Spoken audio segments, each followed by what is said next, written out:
김대리는 최근 동료와 함께 회사 옆에 새로 생긴 두 곳의 카페에 가봤습니다. 두 곳 다 가격대도 비슷하고 맛도 괜찮았는데요. 그런데 두 곳에서 받은 쿠폰을 보며 잠시 고민하던 김대리는 앞으로 비커피 전문점을 이용해야겠다고 마음을 정했죠. 김대리는 왜 이런 선택을 한 걸까요?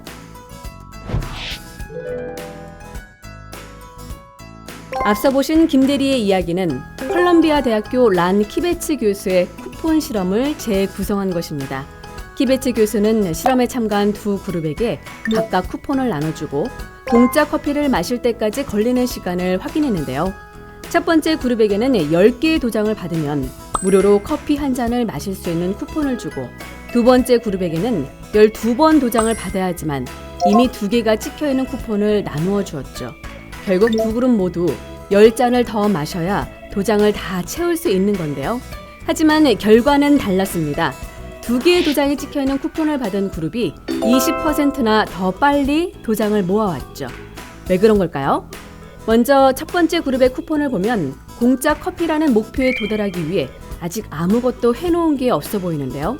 반면 12개짜리 쿠폰에는 이미 2개가 찍혀 있어 사람들에게 목표의 6분의 1을 달성했다는 느낌을 주죠. 그래서 남은 쿠폰을 채우기 위해 더 적극적으로 활동한 건데요. 이렇게 목표에 가까이 다가갈수록 더 강력한 동기가 생기는 걸 목표 가속 효과라고 합니다. 이건 특히 고객 참여형 마케팅에 활용하면 효과적인데요. 이때는 2가지 포인트를 꼭 챙겨야 합니다. 첫째, 목표를 향한 첫 발은 쉽게 뗄 수 있게 해야 하고요. 둘째, 목표에 얼마나 가까워졌는지를 계속 보여줘야 하죠. 사례를 통해 자세히 살펴볼까요? 드롭박스는 회원가입을 마치면 계정당 2GB의 무료 저장 공간을 제공하는 파일 공유 서비스 업체인데요. 이들은 고객들이 서비스를 더 잘 활용하고 지인들에게 입소문 내게 할 방법을 고민하다가 이벤트를 하나 기획했습니다. 회원들에게 총 7가지의 미션을 주고 그중 5가지를 수행하면 250MB의 저장 공간을 무료로 더 주는 거였는데요. 이때 드롭박스는 고객들이 목표를 향한 첫 발은 아주 쉽게 뗄 수 있게 했습니다.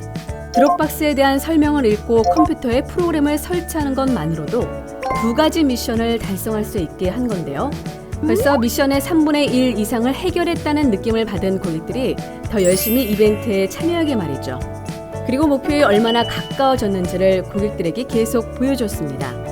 로그인하면 보이는 메인 화면의 한 메뉴 옆에 목표 달성까지 남은 미션 개수를 빨간색으로 강조해 표시했죠. 그리고 그 메뉴를 누르면 어떤 미션이 남았는지까지 알려줬습니다. 이미 수행한 미션은 완성을 뜻하는 컴플리트가 보이며 동시에 밑줄을 그어 남은 미션에 집중할 수 있게 했고요. 이벤트에 대한 고객들의 반응은 폭발적이었는데요. 미션을 수행하면서 사람들은 앞다투어 드롭박스 모바일 앱을 설치하고 지인들에게 추천하고 나섰죠. 그 결과 드롭박스는 2012년 그전 해보다 무려 2배 이상 늘어난 1억 1,600만 달러의 매출을 올렸고요. 1억 명 이상의 사용자가 사용하는 서비스로 성장했습니다. 테이크아웃 커피 전문점인 스타벅스도 목표 가속 효과를 잘 활용하고 있는데요. 스타벅스의 회원 등급은 웰컴, 그린, 골드 레벨 3가지입니다. 스타벅스 카드를 구입한 뒤 회원 등록을 마치면 바로 웰컴 레벨이 되죠. 그럼 생일 무료 음료 쿠폰을 받을 수 있고 카드 분실 시 잔해까지 보호받을 수 있는데요. 등록만으로 누릴 수 있는 혜택이 많으니 사람들이 등록을 안 할 수 없겠죠? 이후 스타벅스 카드로 제품을 주문할 때마다 1개의 별이 쌓이는데요. 두 번째 등급인 그린 레벨이 되려면 별 5개만 모으면 됩니다. 이렇게 총 3단계 중 1단계와 2단계 달성을 상대적으로 수월하게 한 거죠.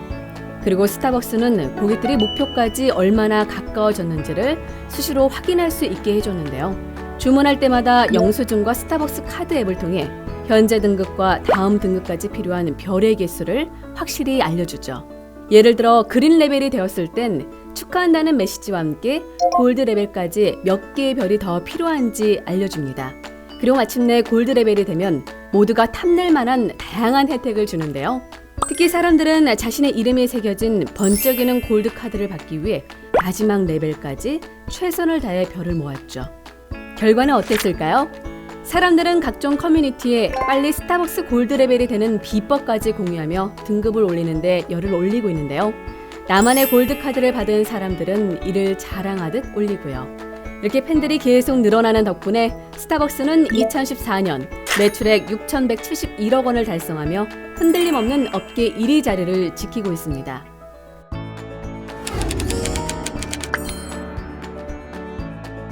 혹시 당신도 애써 준비한 고객 참여 마케팅에 고객들이 별 관심을 보이지 않아 고민이신가요?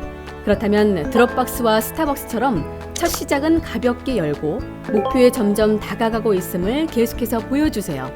빠른 목표 달성에 신이 난 고객들이 어느 순간 충성 고객이 되어 있을 겁니다.